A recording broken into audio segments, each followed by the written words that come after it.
નમસ્કાર. દિવસભરના તાજા સમાચારોમાં તમારું સ્વાગત છે. તમારી સાથે હું છું પિનલગીરી ગોસ્વામી. સમાચારો વિસ્તારથી જાણીએ એ પહેલા મહત્વના સમાચારો ઉપર એક નજર. નમસ્કાર મિત્રો.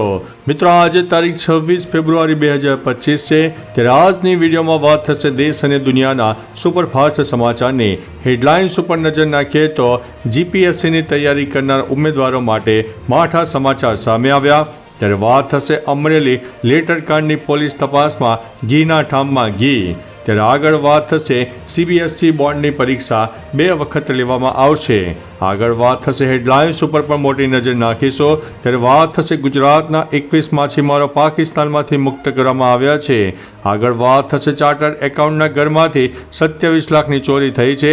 વાત છે પાલડીની. ત્યારે વાત થશે મહિલાઓના સીસીટીવી વેચવાના કૌભાંડમાં મોટો ખુલાસો થયો છે. આગળ વાત થશે નખત્રાણામાં દૂધની જેમ દારૂનું પણ ખુલ્લેઆમ વેચાણ થઈ રહ્યું છે. ત્યારે વાત થશે આ તારીખથી શરૂ થશે ચારધામ યાત્રા. તારીખ જોશો આ વિડીયોમાં. ત્યારે આગળ વાત થશે જીરાના કારણે ખેડૂતોને રોવાનો વારો આવી રહ્યો છે. આગળ વાત થશે મધમાખીઓએ ડંખ મારતા 108 એમ્બ્યુલન્સ બની હતી આશીર્વાદરૂપ. ત્યારે આગળ વાત થશે પાણીની લાઈન નાખવાને કારણે આજવા રોડ બંધ કરવામાં આવ્યો છે.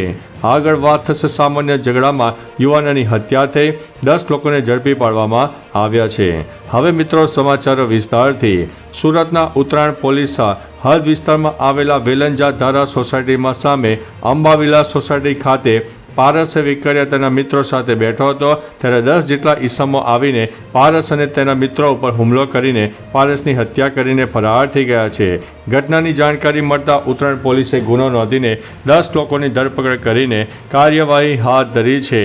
હાલ આ બનાવને લઈને લોકોમાં ભયનો માહોલ પણ સર્જાઈ ગયો છે. મિત્રો અન્ય મહત્વના સમાચારની વાત કરીએ તો પાણીની લાઈન નાખવાને કારણે આજવા રોડ બંધ. વડોદરા શહેરના પૂર્વ વિસ્તારમાં સયાજી પાર્કના રસ્તા પરથી પાણીની લાઈન પસાર કરીને રામદેવનગર 3 રસ્તા સુધી લાવવાની છે. જેથી 26 તારીખથી આ કામ શરૂ કરવામાં આવી રહ્યું છે. જેથી પાઇપલાઇનની કામગીરી પૂર્ણ થતાં સુધી રસ્તાની એક બાજુની લાઈન બંધ રહેશે. પરિણામે વડોદરાવાસીઓને આ કામગીરી દરમિયાન વૈકલ્પિક રૂટનો સામનો કરવો પડશે. મિત્રો અન્ય મહત્વના સમાચારની વાત કરીએ તો મધમાખીઓએ ડંખ મારતા 108 એમ્બ્યુલન્સ બની છે આશીર્વાદરૂપ. સિદ્ધપુર તાલુકાના ડિંડોર ગામમાં 35 વર્ષના યુવાન પર અચાનક જ ઝેરી મધમાખીઓના ઝુંડનો હુમલો થયો અને તરત જ 108 ઇમરજન્સી સેવા મોકલવામાં આવી. 108 એમ્બ્યુલન્સ નાગરિકો માટે આશીર્વાદરૂપ સાબિત સમાન થઈ હતી. રોકેટ ગતિએ ચાલતી 108 એમ્બ્યુલન્સ અને મક્કમતાપૂર્વક ફરજ નિભાવતા અને આ યુવકની જાન બચાવતા લોકો 108ની સરાહનીય કામગીરીને બિરદાવી રહ્યા છે. મિત્રો અન્ય મહત્વના સમાચારની વાત કરીએ તો જીરાના કારણે ખેડૂતોને રોવાનો વારો આવ્યો. ગુજરાતમાં જીરાની ખેતી કરનારા ખેડૂતોને રોવાનો વારો આવ્યો છે. માર્કેટમાં જ્યારે જીરાને વેચવાનો સમય આવ્યો ત્યારે તેનો ભાવ ઘટી ગયો, જેને લઈને ખેડૂતોને મોટું નુકસાન થયું છે. મળતા અહેવાલ પ્રમાણે ગત વર્ષે જીરું 12,000 રૂપિયાના ભાવે વેચાયું હતું. તેનો ભાવ હવે ઘટીને 3,000 અથવા તો 3,035ની આસપાસ થઈ ગયો છે.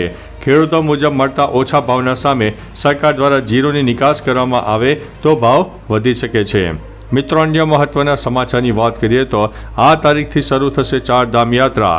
ઉત્તરાખંડમાં ચારધામ યાત્રા બદ્રીનાથ, કેદારનાથ, ગંગોત્રી અને યમુનોત્રીની યાત્રા આ વર્ષે 30 એપ્રિલથી શરૂ થઈ રહી છે. ચારધામ યાત્રા માટે રજિસ્ટ્રેશન પણ 11 માર્ચથી શરૂ થઈ જશે.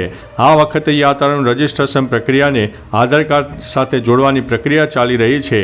આ જ ક્રમમાં માહિતી ખાતા દ્વારા આધાર કાર્ડને આ પ્રક્રિયા સાથે જોડવાની પ્રક્રિયા માટે પ્રસ્તાવ મોકલવામાં આવ્યો છે. મિત્રો અન્ય મહત્વના સમાચારની વાત કરીએ તો નખત્રાણામાં દૂધની જેમ દારૂનું ખુલ્લેઆમ વેચાણ. નખત્રાણા શહેરમાં દૂધના ફેરિયાની જેમ બાઇક ઉપર દારૂનું ધૂમ વેચાણ થઈ રહ્યું છે. પોલીસની મીઠી નજર હેઠળ બુટલેગરો ખુલ્લેઆમ ઇંગ્લિશ અને દેશી દારૂ વેચી રહ્યા હોવાની વાત સ્થાનિકો કરી રહ્યા છે, જેના કારણે અનેક પરિવારો તબાહ થઈ રહ્યા છે. ગુજરાતમાં લાગુ દારૂબંધીના અસામાજિક તત્વોના લીરે લીરા ઉડાવી રહ્યા છે. આમ છતાં પોલીસના પેટનું પાણી હાલતું નથી. હવે સ્થાનિકોએ ઉચ્ચ સ્તરે રજૂઆત કરવાનું નક્કી કર્યું છે. મિત્રો અન્ય મહત્વના સમાચારની વાત કરીએ તો મહિલાઓના સીસીટીવી વેચવાના કૌભાંડમાં મોટો ખુલાસો થયો છે.